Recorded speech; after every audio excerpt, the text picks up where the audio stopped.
Hi. Well, since I had both of these guns out here at the range at the same time, I thought we might as well do a little comparison of them.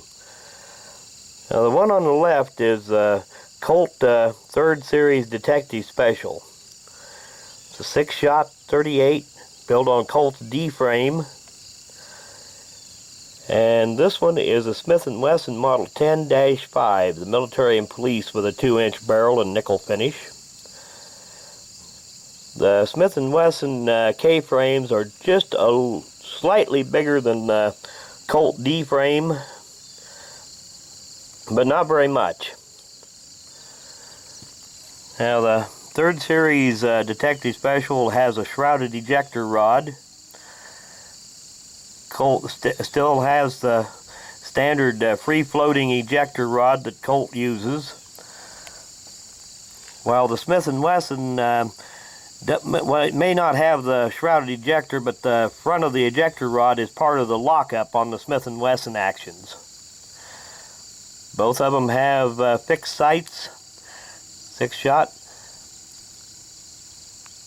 The Colt has a little bit bigger grips, but that's easily changed out on the Smith & Wesson if you prefer a bigger grip.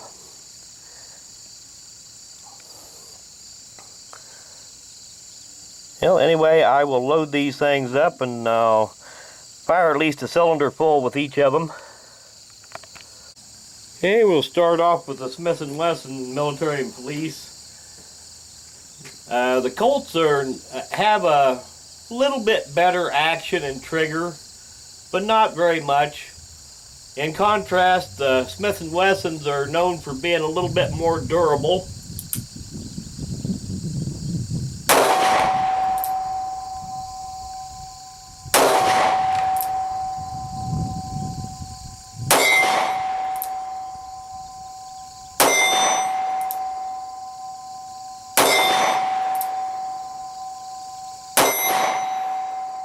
And they're pretty accurate, even with a 2-inch barrel, once you remember where to hold the sights.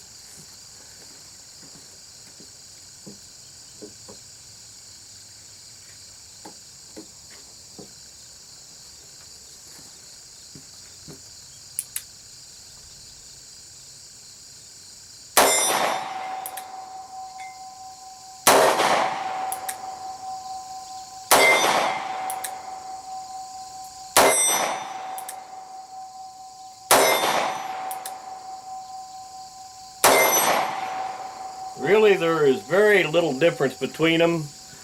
As I said, the Colt is a bit smaller, a bit lighter than the military and police.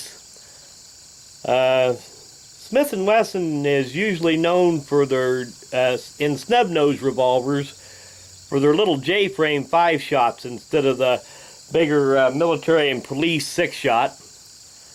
And the Colt in size is very close to the same size as the military and police. The little J-frame Smith & Wessons are considerably smaller, lighter. Well, really there is not a whole lot of size difference or performance difference between the Smith & Wesson military and police and the Colt Detective Special. Like I said, the Smith & Wesson Model 10 is just slightly bigger and heavier, but not very much. The Smith & Wesson actions are maybe a little less prone to wear than the Colts, but you'd have to shoot the Colts or the Smith & Wessons, either one, a lot before you'd ever start to wear out the action on them. But generally, when you think of snub-nose Smith & Wessons, you don't think of the military and police, the Model 10. Generally, you think of the J-frame Smith & Wessons, like that Model 36 there, which is considerably smaller and lighter, and they are a 5-shot instead of a 6-shot.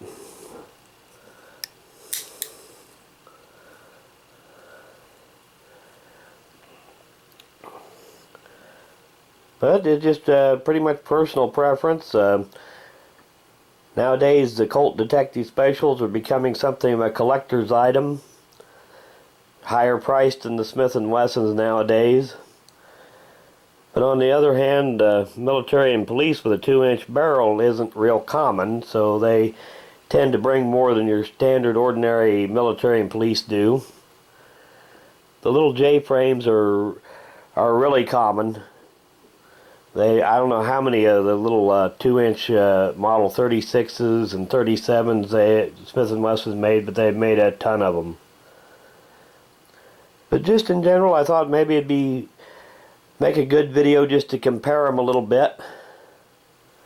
So, thanks for watching.